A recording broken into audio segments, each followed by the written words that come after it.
ಚುನಾವಣೆ ಲೋಕಸಭೆ ಚುನಾವಣೆ ಹತ್ರ ಬರ್ತಾ ಇದ್ದ ಹಾಗೆ ಸಮೀಕ್ಷೆಗಳು ಕೂಡ ಪ್ರತಿ ಬಾರಿಯೂ ಕೂಡ ಪ್ರತಿ ತಿಂಗಳು ಕೂಡ ಸಮೀಕ್ಷೆಗಳು ನಡೆಸ್ತವೆ. ಬೇರೆ ಬೇರೆ ಏಜೆನ್ಸಿಗಳು ಸಮೀಕ್ಷೆ ನಡೆಸ್ತವೆ. ಇದು ಈ ಸಮೀಕ್ಷೆ ನಡೀತಾ ಇರುವಂಥದ್ದು ಇವತ್ತು ನಿನ್ನೆ ಅಲ್ಲ. ಹತ್ರ ಒಂದು 1.5 ವರ್ಷ 2 ವರ್ಷದಿಂದನೂ ಕೂಡ ಚುನಾವಣೆ ಹತ್ರ ಬರ್ತಾ ಇದ್ದ ಹಾಗೆ ಸಮೀಕ್ಷೆಗಳು ನಡೀತಾನೆ ಬಂದಿವೆ. ಪ್ರತಿ ಹಂತದಲ್ಲೂ ಕೂಡ ಸಮೀಕ್ಷೆಯಲ್ಲಿ ಒಂದಷ್ಟು ಬದಲಾವಣೆಗಳು ಕಾಣ್ತವೆ.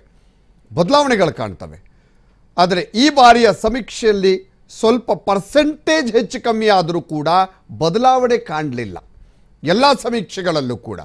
ಈ ಬಾರಿ ಹೊರಬಿದ್ದಂಥದ್ದು ABP ವೋಟರ್ ಸಮೀಕ್ಷೆ. ಈ ಸಮೀಕ್ಷೆಯು ಕೂಡ ಪ್ರತಿ ಬಾರಿಯಂತೆ ಈ ಬಾರಿನೂ ಕೂಡ ಪ್ರಧಾನಿ ನರೇಂದ್ರ ಮೋದಿಯವರೇ ಪ್ರಧಾನಿಯಾಗ್ತಾರೆ,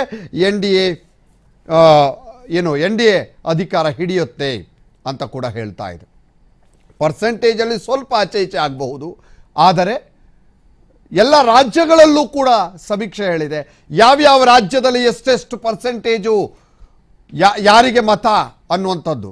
ವೋಟರ್ ಸಮೀಕ್ಷೆ ABP ಮತ್ತು ವೋಟರ್ ಮಾಡಿರುವಂತಹ ಸಮೀಕ್ಷೆಯಲ್ಲಿ ಪಾರ್ಲಿಮೆಂಟ್ ಮಹಾಯುದ್ಧದಲ್ಲಿ ಯಾರು ಗೆಲ್ತಾರೆ ಅಂತ ಕ್ವಶನ್ ಹಾಕಿತ್ತು, ಯಾರು ಪ್ರಧಾನಿ ಆಗಬೇಕು ಅನ್ನುವಂಥ ಪ್ರಶ್ನೆಯನ್ನಿಟ್ಟಿತ್ತು. ಈಗ ಪಾರ್ಲಿಮೆಂಟ್ ಫೈಟ್ನ ಸಮೀಕ್ಷೆ ಸತ್ಯ ಬಯಲಾಗಿದೆ. ಸಮೀಕ್ಷೆಗಳ ಪ್ರಕಾರ ಪ್ರಧಾನಿ ಮೋದಿಗೆ ಹ್ಯಾಟ್ರಿಕ್ ಜಯವನ್ನ ಕೊಟ್ಟಿವೆ. ABP ನ್ಯೂಸ್ ವೋಟರ್ ಸಮೀಕ್ಷೆಯಲ್ಲಿ NDA ವಿನ್ ಅಂತ ಹೇಳಿದೆ. 2024ರಲ್ಲಿ ಮತ್ತೆ ಪ್ರಧಾನಿ ಆಗ್ತಾರೆ ನರೇಂದ್ರ ಮೋದಿ ಅಂತ ABP ವೋಟರ್ ಸಮೀಕ್ಷೆ ಹೇಳಿದೆ.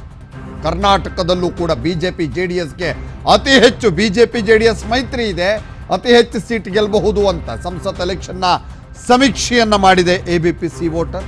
NDA 295ರಿಂದ 335ರವರೆಗೆ ಬರುವಂಥ ಸಾಧ್ಯತೆ ಇದೆ. ಇಂಡಿಯಾ ಒಕ್ಕೂಟ 165ರಿಂದ 205 ಸ್ಥಾನಗಳನ್ನು ತೆಗೆದುಕೊಳ್ಳುವ ಸಾಧ್ಯತೆ ಇದೆ. ಅದರ್ಸ್ ಇತರೆ ಬೇರೆ ಬೇರೆ ಪಕ್ಷಗಳು ಅಥವಾ ಪಕ್ಷೇತರ ಇವರೆಲ್ಲ ಸೇರಿ ಒಂದು 35ರಿಂದ 65 ಸೀಟ್ಗಳನ್ನು ಪಡ್ಕೋಬಹುದು. Total 543 seat. ಮ್ಯಾಜಿಕ್ ನಂಬರು ಅಧಿಕಾರ ಹಿಡಿಬೇಕಂತಂದರೆ 272 ಸೀಟ್ಗಳನ್ನು ಯಾವ ಪಕ್ಷ ಅಥವಾ ಯಾವ ಮೈತ್ರಿಕೂಟ ಅಥವಾ ಯಾವ ಒಕ್ಕೂಟ ಪಡೆದುಕೊಳ್ಳುತ್ತೋ ಅವರು ಅಧಿಕಾರವನ್ನು ಹಿಡಿತಾರೆ. ಇದು 295ರಿಂದ 335ರವರೆಗೆ ಬರಬಹುದು ಅಂತ ಹೇಳಲಾಗ್ತಾ ಇದೆ. ಆದರೆ ಇನ್ನು ಕೂಡ 5 ತಿಂಗಳು ಬಾಕಿ ಇದೆ. ಆ 5 ತಿಂಗಳಲ್ಲಿ ಯಾವುದೇ ಚೇಂಜಸ್ ಕೂಡ ಆಗಬಹುದು, ಯಾವುದೇ ಒಂದು ಘಟನೆ ಕೂಡ ಮತದಾರರನ್ನ ಬದಲಾವಣೆ ಮಾಡಬಹುದು.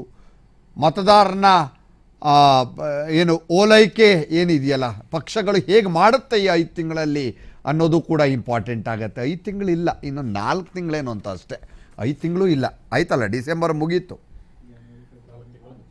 ಮಾರ್ಚ್ ಏಪ್ರಿಲಲ್ಲಿ ಎಲೆಕ್ಷನ್ ಬರುತ್ತೆ, ಆಲ್ಮೋಸ್ಟ್ ಏಪ್ರಿಲಲ್ಲಿ ಬರುತ್ತೆ. ಇನ್ನೊಂದು 3ರಿಂದ 4 ತಿಂಗಳು ಅಷ್ಟೇ ಉಳಿದಿರೋದು. ಇದರಲ್ಲಿ ಎಷ್ಟು ಡಿಫರೆನ್ಸ್ ಆಗುತ್ತೆ, ಪಕ್ಷಗಳು ಹೇಗೆ ಮತಗಳನ್ನು ಸೆಳೆಯುವ ತಂತ್ರಗಾರಿಕೆಯನ್ನು ಮಾಡ್ತಾರೆ, ಮತ್ತು ಅಭಿವೃದ್ಧಿಗಳು ಎಷ್ಟರ ಮಟ್ಟಿಗೆ ಇಲ್ಲಿ ಮತಗಳಾಗಿ ಪರಿವರ್ತನೆ ಆಗ್ತವೆ. ಅದರ ಜೊತೆಗೆ ಹಿಂದಿನ ಚುನಾವಣೆಯಲ್ಲಾದಂತಹ ಸೋಲು ಈ ಬಾರಿ ಎಷ್ಟರ ಮಟ್ಟಿಗೆ ಪಾಠವನ್ನು ಕಲಿಸಿದೆ ಪಕ್ಷಗಳಿಗೆ ಅನ್ನೋದು ಕೂಡ ಇಂಪಾರ್ಟೆಂಟ್ ಆಗುತ್ತೆ. ಈಗ ಒಂದಷ್ಟು ಸಮೀಕ್ಷೆಗಳು ಹೇಳುವ ಪ್ರಕಾರ ಸೀಟ್ ಒಂದು ಸ್ವಲ್ಪ ಹೆಚ್ಚು ಕಮ್ಮಿ ಆದರೂ ಕೂಡ NDAನೇ ಬರುತ್ತೆ. NDA ಮೈತ್ರಿ ಪಕ್ಷಗಳ ಕೂಡ NDA ಮೈತ್ರಿ ಪಕ್ಷನೇ ಅಧಿಕಾರಕ್ಕೆ ಬರೋದು ಅಂತ ಹೇಳ್ತಾ ಇವೆ. ನೋಡೋಣ, ಇದ್ರ ಬಗ್ಗೆ ಚರ್ಚೆಯನ್ನು ಮಾಡೋಣ.